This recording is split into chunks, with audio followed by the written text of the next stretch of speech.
long, crumble, live on pay-per-view in the main event. It was chaos in my live chat while we were watching it. It was a disaster for Dricus du Plessis. It really was. Khamzat Chimaev wet blankets him. There's, of course, another side of this that we're going to get into a debate on. But in terms of the impressiveness of his performance, which sometimes get lost in my emotion, the impressiveness of his performance, I mean, it was one of the most impressive title fights in a very long time. He completely dominated, and his grappling was incredibly effective. And he chucked around Dricus and just wet blanketed him. It was very impressive. Yeah, I agree. I think the biggest thing about that, man, is that Dricus had no answer for the grappling. You know, I thought that Dricus could at least defend a takedown, you know, when he was fresher, right? Like, you know, he does sit up tall, right? He's not, you know, he doesn't lower his elevation. He's not the most elegant on the feet. You know, his agility isn't the sharpest. But I thought at least he would be able to defend a takedown. But every single time, he would land in side control or half guard, pass guard, then go for the crucifix. Anytime I got the crucifix, like I always tell people, like when you get somebody in a crucifix, that's like a check move. Like you're supposed to, like, once Khamzat went for the key lock on the far side arm, he actually had Dricus move. Like Dricus actually started to do stuff. But then once Dricus basically put his ear to his heart or his neck, and those little strikes kept on going on, nothing was going to happen, right? Like you heard Khamzat's corner say elbow, bigger strikes. But I heard you say like he didn't want to land bigger strikes because when you have to land bigger strikes, you give more space to land, and when you get more space, it gives you more time to move. So it was, like I wish Khamzat would have progress more on the submissions, right? Like go for key lock or pull him up, go to Kimura, or stuff his head between his legs and then have a head and arm triangle and then isolate that far side. But he just wrestled. Like DC said it best. It was basic wrestling, 2-on-1, block the knee out, get heavy, stay behind him, don't go seatbelt. It was very impressive, but it was very, very, very, very basic in his skills. Like, I mean, it's very hard to do, but as far as like, it's not like everybody was like, oh my God, you see that technique? It was amazing technique. It was like, it's very, very middle school wrestling technique. It's like 2-on-1, heavy on one side, block the knee out, stay heavy, stay there the whole entire time. And I like what you said. I watch your content, Guru, believe it or not. I'm in your chat, lurking. Nice.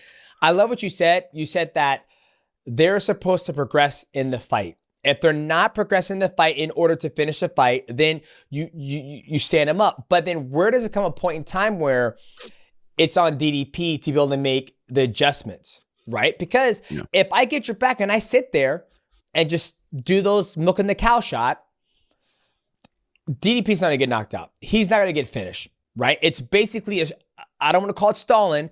It's basically a home base. I'm sitting here waiting.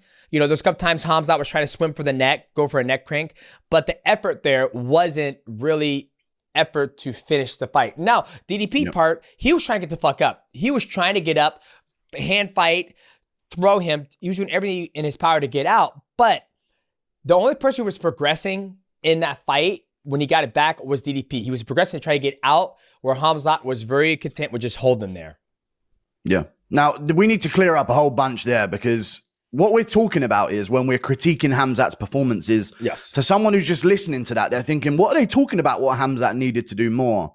But what we're discussing is that there's a whole narrative now was that a really, really boring fight to watch, which is what we're talking about when it comes to progressing and opening up more with some of the significant ground and pound strikes. But when it comes to the actual performance, if we're just analyzing the performance, I mean, Khamzat Chimaev had an amazing performance. I'm just clarifying that because otherwise it's going to sound like Chimaev could have done more. But we're saying that with keeping in mind the fact that, including myself, that was a pretty dull title fight. But the reasons are why you said they are, because Dricus du Plessis couldn't escape. Like, he didn't have the wrestling ability to escape. I thought he was going to hit more of a switch now and then. He would maybe go for 2-on-1 himself and try and fight that. Maybe he would try and go for a bit of a Granby roll here or there. I thought there were more wrinkles to the wrestling game of Dricus du Plessis, but he tried to almost like Derek Lewis his way through this by just standing back up and just trying to back to his feet. But there was, in the lighter weight classes, there's a lot more intricate skill in the grappling that are going to prevent a guy like Dricus from being able to do that. So I do want to say that I was very shocked by Dricus du Plessis' grappling. Although it's because Khamzat Chimaev's grappling so good, I was shocked that Dricus had less choices to go to. You know what I mean? It's like he tried a few things, they didn't work, and then he just went, I'll just see if he's still around in round 3, 4, and 5. Yep. And it turns out Chimaev is, because he didn't have to struggle like he normally does. A lot of people are going to put the improved cardio of Chimaev down to this new training regime, and that might be something to do with it. But I think one of the big factors here is he was just catching his breath in the crucifix position on DDP. There was no like big struggle for Chimaev to try and retain control. That's where we've seen him slow down in fights before. And listen, maybe he has improved his cardio a little bit, but I just don't think it was night and day like that. I think the reason why he had such conditioning as the fight went on was because he just didn't have to struggle early. I feel like DDP, once he was on his back, there was no spring to him. He was just like, he was a heavy mass on his back. He felt like a bit of a heavyweight grappler out there compared to Chimaev, who is kind of working like a lighter man's grappling routine on him. But yeah, you mentioned it about the strikes of Chimaev. Very impressive performance. He's awesome, because I know there's heat coming my way if you don't say that enough. Okay? Chimaev, awesome fighter. Well, Chimaev, really, really impressive performance. Really, really impressive grappling. Brother, load up a little bit on some of the strikes. And that's one of the big problems that I think needs to be taken into consideration. When the stat people watch back your fight and they count up the total strikes and they count up the significant strikes, and they have 95% of your strikes being total strikes and not significant, that means they looked at 95% of the strikes from Khamzat and went, that's kind of nothing. And that's just a bad look, in my opinion. It really is, because that's what that tells me. Yeah. The fact they didn't even consider it a significant strike is like, you're in these dominant positions, and it's not like you're barely keeping these positions. If Chimaev could barely keep crucifix, I'm like, dude, you finally got to this position, keep it. Yeah. Don't risk losing it. But it's once you see the dominance across the rounds, and I'm like, dude, we've been on top of Dricus for 23 minutes here. Start opening up and loading up. And actually, and this is a crazy statement to say, try and hurt your opponent in a mixed martial arts fight. Like, go out, like actually try and load up and hurt Dricus. That's the only thing that I think I'm allowed to say. I'm allowed to say, do a bit more. Let's really make this a combat sport. Yeah, 529 total strikes from Khamzat Chimaev. Impressive that he kept that busy. Only 37 were scored as significant because they were all just little tappy punches. Even in the crucifix, you mentioned it. Yep. If he would have opened up and like really brought that shoulder back and started raining down some elbows, he probably finishes Dricus du Plessis in the crucifix. Yep. Like, it was one of the first times where I've seen a fighter get to a crucifix and I've thought, oh, well, Dricus is safe for another 2 minutes. Yeah. He's going to like, yeah. I agree with you. When he got to the crucifix here, I was like, I'm going to read the chat. Nothing significant is going to happen here. Nothing big is going to happen here. Right. So I agree with you. And it wasn't Dricus's wrestling. I mean, obviously it was his wrestling, but it was mostly him not framing and using. I think the one thing that's unutilized in mixed martial arts is the knee shield. The knee shield and framing on somebody's hips. That's why you see a lot of good grapplers. When fighters fight a good grappler, they don't go to side control. They stay in half guard. Reason why they stay in half guard is because it's easier to control the hips. You can turn their hips a certain way.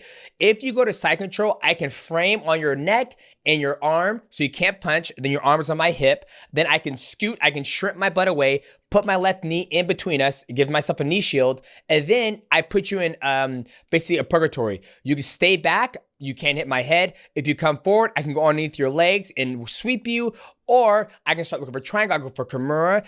That's one thing Dricus didn't really utilize, was the knee shield from that side control. He never framed. He kept on holding the head. And I'm not gonna lie, I did it when I fought Brad Pickett. I held the head. Matt was like, that's fucking garbage. You're trying to keep him on top of you. You want to give yourself space so you can work. And then the crucifix. It's just like, that's just a hard position to get out of. Like once you get there, and especially a guy like Khamzat, he's long. I mean, he's a long body, so he's able to, stretch his body out and just hold you there. But I think the hardest thing about this performance and the whole world is pissed off. Like my buddy just texted me. He goes, at the end of the day, man, he's just trying to win. The name of the game is not to be hit, but to take the least damage and just win the fight. And that's what Khamzat did. I just wish he would have progressed more with his jiu-jitsu. Like you got there multiple times. If you get in trouble, you knew you get back there again. But he was able to beat a very, very tough Dricus. And I think Dricus gained more fans out of that fight than Khamzat did. I think Khamzat, if we're playing political side of it, I think Khamzat lost a lot more fans than Dricus did. Like Dricus, like everyone wants to see Dricus fight again. I think a lot of people are like, well, if Khamzat fights again, I know exactly what's going to happen, and I might skip out on that. Now, yes, true. A lot of that, yeah, very, very true. But I will say, I don't think Chimaev lost a bunch of fans. I think the people that are fans of Chimaev, they're remaining his fans. I just think he didn't capitalize on the big jump in superstardom that he could have had. So I don't think he lost fans he already had, but I think he lost out on potential gained fans that he could have had with the spotlight of the main event of that pay-per-view. Yep. For Du Plessis, I don't think it would have mattered ever. I think people, no matter what, if Dricus just eventually lost, people would all of a sudden come around to Dricus. Sometimes there's one of those fighters where it takes a loss from them for people to go, we like him anyway. You know what I mean? Now that he's done beating, you know what I mean? It gets like that. Even with Marab, I think if Marab loses, I'll be like, he was okay. And I'll kind of forget about him beating my Aldo and my poor Peter Yan and all of these other guys. But Khamzat Chimaev, yeah, you're right. I wanted to see him like progress in a jiu-jitsu. Extremely impressive.